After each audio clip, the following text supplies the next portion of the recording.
I didn't sign up for this. That's what the text said. Just 5 words sitting under a screenshot of our empty joint account. My name is Logan, 32 years old, head mechanic at Wilson's Auto in Spokane. 4 hours earlier, I'd been sitting in a doctor's office hearing words like lymphoma and treatment options and survival rates. Stage 2. Treatable, but a long road ahead. I called Vanessa from the parking lot, told her to meet me at home so we could talk. She said she was busy, had errands, would be back later. When I got home, half the closet was empty, her suitcase gone, wedding photo removed from the nightstand. Then the text came, along with the screenshot showing she'd transferred our entire savings, $38,000 we'd put away over 5 years, to an account with only her name on it. I stared at the message for a full minute, typed back 2 words, "Take care." Then I put my phone down, opened a beer, and sat on our back deck watching the sunset. Didn't cry, didn't throw anything. Just sat there, feeling the weight of everything shift. The cancer I could face. The betrayal was something else entirely. Tim from next door saw me sitting there and walked over to the fence. "Everything all right?" Saw Vanessa peel out of here earlier with her car packed up. "Got some health news," I said. She didn't take it well. Tim nodded, not pushing for more. "Let me know if you need anything. Lisa makes a mean casserole." "Appreciate it," I said. After he left, I went inside and pulled out the folder my Uncle Brian had given me last month. He'd retired from estate planning last year, but still kept his hand in. When my grandfather passed in February and left me the small piece of land up north, Brian had helped me get the paperwork straight. "Everyone needs their affairs in order," he'd said, "especially when you're married. Protect each other." I'd started the process, updated my will, listed Vanessa as co-owner on the '69 Mustang I'd restored, though I hadn't filed the final paperwork with the DMV yet. Set up a secondary account at a different bank for the land sale proceeds when that went through. All to protect us, to protect her. Funny how things work out. I picked up my phone and called Brian. When he answered, I said, "Remember that conversation we had about estate planning? I need to make some changes." There was a pause. "Everything okay, Logan?" "No," I said, "but it will be." I met Vanessa at my buddy Drew's wedding in 2016. She was a paralegal at a law firm downtown. Smart, quick-witted, beautiful. We moved in together 6 months later, married the year after that. The first few years were good. We saved for a house, found a fixer-upper in a decent neighborhood. I spent weekends replacing cabinets, refinishing floors, installing new plumbing. Vanessa chose paint colors and furniture. Posted before and after photos online. Called us a renovation success story. My dad died when I was 13. Mom raised me and my sister on a teacher's salary. Taught us to work hard, live within our means, and always have a backup plan. After Mom passed 2 years ago, that backup plan became even more important to me. Vanessa came from different stock. Her parents gave her everything. College tuition, new car every few years, down payment for our house. They never understood why she married a mechanic. Her dad, a corporate attorney, always introduced me as Vanessa's husband, rather than using my name. Looking back, I see the cracks started forming well before my diagnosis. 3 months ago, Vanessa started talking about moving to Seattle, said there were better opportunities there. I resisted. My job was solid. We had friends here. The house was almost paid off. She got quiet after those conversations. Distant. Spent more time with friends I'd never met. Then came the small comments that stung more than they should have. "Don't you want to do something more with your life than fix cars?" My college roommate's husband just made partner at his firm. They're building a vacation home. Sometimes I wonder what would have happened if I'd moved to Chicago after graduation instead of staying here. I ignored the signs, told myself every marriage has rough patches, that we'd work through it. When I found the business card for an apartment complex in Seattle tucked in her purse, I still didn't confront her. Just quietly called my Uncle Brian to discuss updating our legal paperwork. Started documenting our assets, just in case. 2 weeks later, I went to the doctor for what I thought was a persistent cold. Found the swollen lymph nodes instead. Then the blood tests, the biopsy. The night before my final diagnosis, Vanessa and I had dinner at our kitchen table. She talked about a coworker's promotion. I watched her face, wondering if she'd noticed the fear in mine. "Everything okay?" she finally asked. "Yeah," I lied. "Just tired." She nodded and kept eating. Didn't push further, didn't really look at me. That should have told me everything I needed to know. 3 days after Vanessa left, I started chemotherapy. First session hit me harder than I expected. The nurse showed me to a recliner, hooked up the IV, and asked if my ride was in the waiting room. "Took an Uber," I said. "My wife's out of town." She gave me a look I couldn't quite read, then patted my arm. "First one's the hardest. You'll get through this." I nodded, not trusting myself to speak. Hadn't told anyone except Tim next door that Vanessa was gone for good, not just out of town. Somehow saying it aloud would make it more real, more shameful. When I got home, there was a casserole on my front porch with a note from Tim's wife. "Made too much. Enjoy." I knew it was a lie, but I appreciated it anyway. I tried to eat, but couldn't keep anything down. Ended up on the bathroom floor, sweating and shaking, alone. That night, I called my sister Ellie in Portland. Told her everything, the cancer, Vanessa, the money. She wanted to drive up immediately. I asked her to wait. Needed to sort some things out first. The next morning, I called my bank. Discovered Vanessa had emptied our accounts 40 minutes after I called her from the doctor's office. Before she even knew the details. Just knew I was sick, and that was enough for her to run. Something shifted inside me. The sadness hardened into something else. Not anger exactly. Purpose. I drove to my Uncle Brian's house that afternoon. Brought all our financial documents, property records, everything. "She can't just take your money like that," he said, reviewing the statements. "Joint account," I reminded him. "Her name's on it too." Brian took off his reading glasses. "Logan, what she did wasn't just cold. It might have been illegal. Taking all the money when she knows you're sick, knows you'll have medical bills." "Can I prove that? That she knew?" He thought for a moment. "Phone records would show you called her right after your appointment.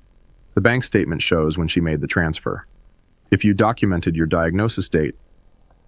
I pulled out my phone, showed him the text she'd sent. "I didn't sign up for this." Brian's expression hardened. "That's pretty damning." We spent the next 3 hours mapping out a strategy. The Mustang title change, the land sale, my medical insurance and treatment costs, documenting everything. When I left Brian's house, my phone buzzed. Email from Vanessa's cousin Megan, who'd always been friendly to me. "Logan, I heard what happened. I'm so sorry. I don't know what Vanessa is thinking. Just wanted you to know I'm here if you need anything."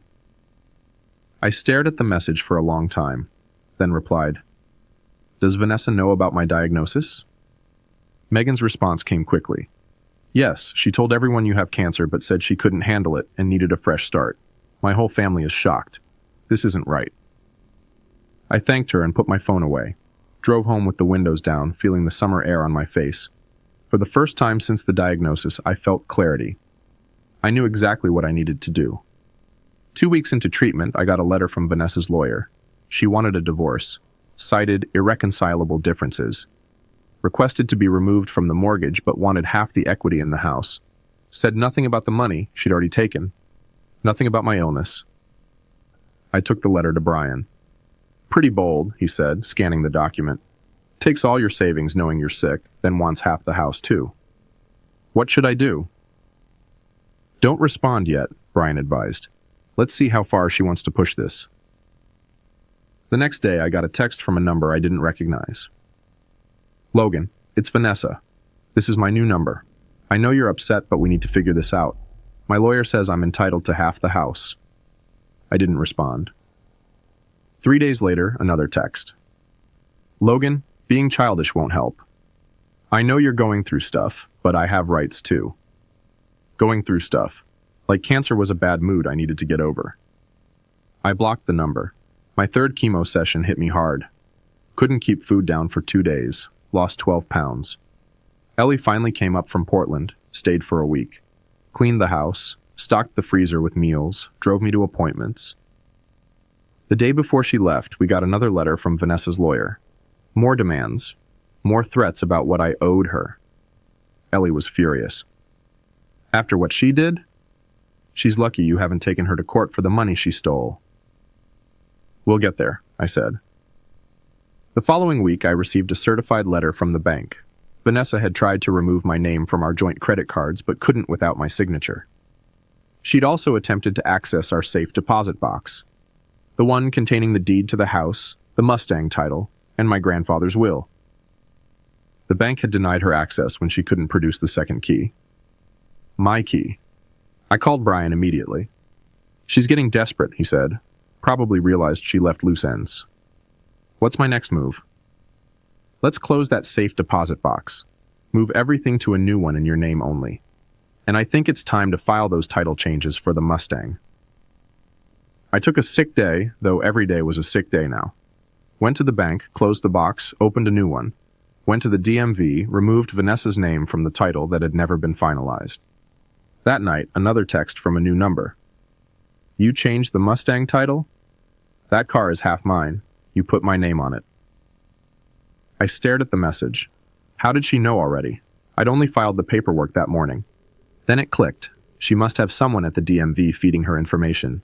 Or the bank. Someone watching my moves. I called Brian. I think she has help. Someone telling her what I'm doing. Brian was quiet for a moment. Her father has connections. Wouldn't put it past him. What do I do?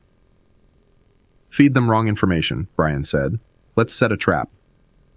The next day, I called the realtor who'd been handling my grandfather's land sale, asked her to pause the process, made sure to mention on the call that I was exploring other options for liquidating assets. Then I called my investment bank where I had a small 401k from a previous job, asked about early withdrawal procedures, made it clear I was considering all options due to medical bills. I waited to see what Vanessa would do next. 2 days later, her lawyer sent a new letter demanding a portion of any proceeds from the sale of inherited property and a fair division of all retirement accounts. Brian smiled when I showed him the letter. She took the bait. Now what? I asked. Now we show our cards, he said. I spent the next month focusing on my health. The treatments were brutal, but the doctors seemed cautiously optimistic. My hair was gone. I'd lost 30 pounds, but my numbers were improving. Ellie came up every other weekend. Tim and Lisa from next door checked on me daily. My boss cut my hours, but kept my health insurance active. I was surviving, both the cancer and Vanessa's departure. Some days were harder than others. Some nights I woke up reaching for someone who wasn't there. But mostly I stayed focused on the next step. The next treatment? The next move in the chess game Vanessa had started. Brian called on a Tuesday morning. We got the documents from her bank. Want to guess what she did with your money? Tell me. Transferred it to a new account, then immediately wrote a check for $30,000 to her parents. I sat down. Why would she do that? My guess? Trying to hide it. Make it harder to trace or recover. Can she do that? No, Brian said. That's the beauty of it. She transferred joint funds during a known medical crisis, then tried to hide the money through a third party. The judge is going to hate that. I thought about it. I don't want a long court battle, Brian. I don't have the energy for that right now. Trust me, it won't get that far. Once her lawyer sees what we have, they'll settle. 2 days later, I was leaving my treatment when I spotted a familiar car in the hospital parking lot. Silver BMW, Vanessa's father. He was sitting behind the wheel, watching the hospital entrance. Watching for me. I walked straight to his car, knocked on the window. He rolled it down, face composed in that lawyer mask I knew well. Logan, you look unwell. Cancer will do that. Why are you here? Vanessa is concerned, says you're being unreasonable about the divorce proceedings. I almost laughed. Is that what she calls it? Unreasonable?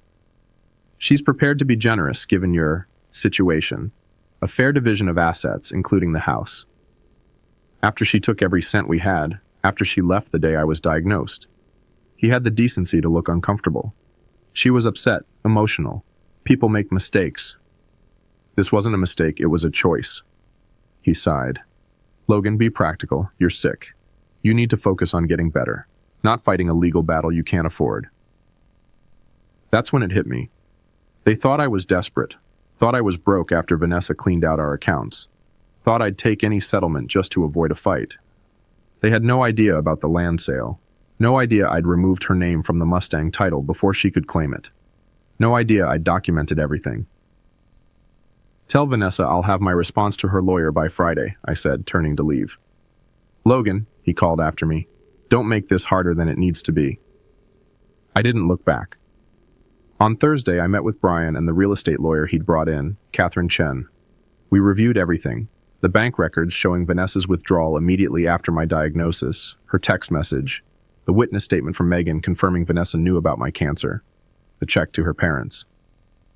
"This is clear-cut financial abandonment," Catherine said, "plus the attempt to conceal marital assets. No judge will look kindly on this." "So what's our move?" I asked. "We file our own divorce action," she said. "We demonstrate abandonment during medical crisis, financial malfeasance, and attempted concealment of funds.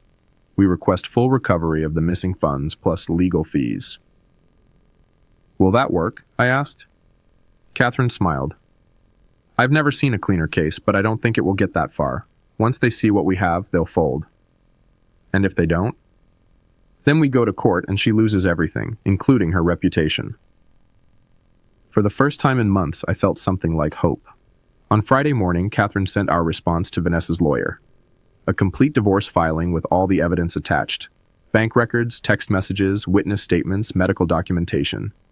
Everything laid out in cold, clear detail. By noon, Vanessa's lawyer requested an emergency meeting. "That was fast," I told Brian over the phone. "They weren't expecting you to have ammunition," he said. "They thought you were too sick, too broke, or too beaten down to fight back." The meeting was set for Monday. I spent the weekend resting, preparing mentally. On Sunday night, I got a text from yet another new number. "This is cruel, Logan. I made a mistake. But this is vindictive. My parents can't give the money back right now. You're trying to destroy me." I stared at the screen. Vindictive? I wasn't the one who abandoned a sick spouse and stole their life savings. I wasn't the one hiding behind lawyers and parents. For the first time, I texted back, "Actions have consequences." Monday morning, I met Brian and Catherine at her office. They wanted me there, but advised me to say nothing unless directly asked a question. Vanessa arrived with her father and her lawyer, a thin man with expensive glasses and a permanent frown. She looked good, tanned, rested. Like the past few months had been a vacation while I'd been fighting for my life. She wouldn't meet my eyes. Her lawyer spoke first. "We've reviewed your filing. While we disagree with your characterization of events, my client is willing to negotiate a settlement to avoid unnecessary conflict." Catherine smiled. "Let me be clear. This isn't a negotiation. It's a courtesy meeting before we proceed to court.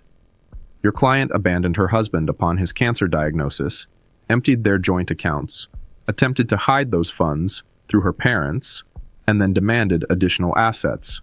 We have documented everything." Vanessa shifted in her seat. Her father leaned forward. "Surely we can reach a reasonable—" "Your daughter transferred her husband's medical emergency fund to you," Catherine cut in. "We have the check records. Will you be returning those funds today, or shall we add you to the lawsuit for accepting fraudulently obtained marital assets?" The room went silent. Vanessa's lawyer cleared his throat. "What exactly are you demanding?" Catherine laid out our terms. Full return of the $38,000. Vanessa to relinquish all claims to the house, the Mustang, my grandfather's land, and my retirement accounts. She would assume responsibility for all legal fees. In exchange, I would not pursue criminal charges for financial fraud and abandonment. "This is robbery," Vanessa's father muttered. "No," Catherine replied calmly. "Robbery is what your daughter did. This is justice." The meeting ended with Vanessa's lawyer asking for 48 hours to consider our terms. As we left the conference room, Vanessa tried to catch my eye. I walked past her without slowing down. In the elevator, Brian squeezed my shoulder. "You did good in there." "I didn't do anything," I said. "Just sat there." "Sometimes that's the hardest part," he replied. 2 days later, Catherine called. Vanessa had accepted all our terms. Her parents would return the full $38,000 within 30 days. She would sign the papers relinquishing all claims to our property.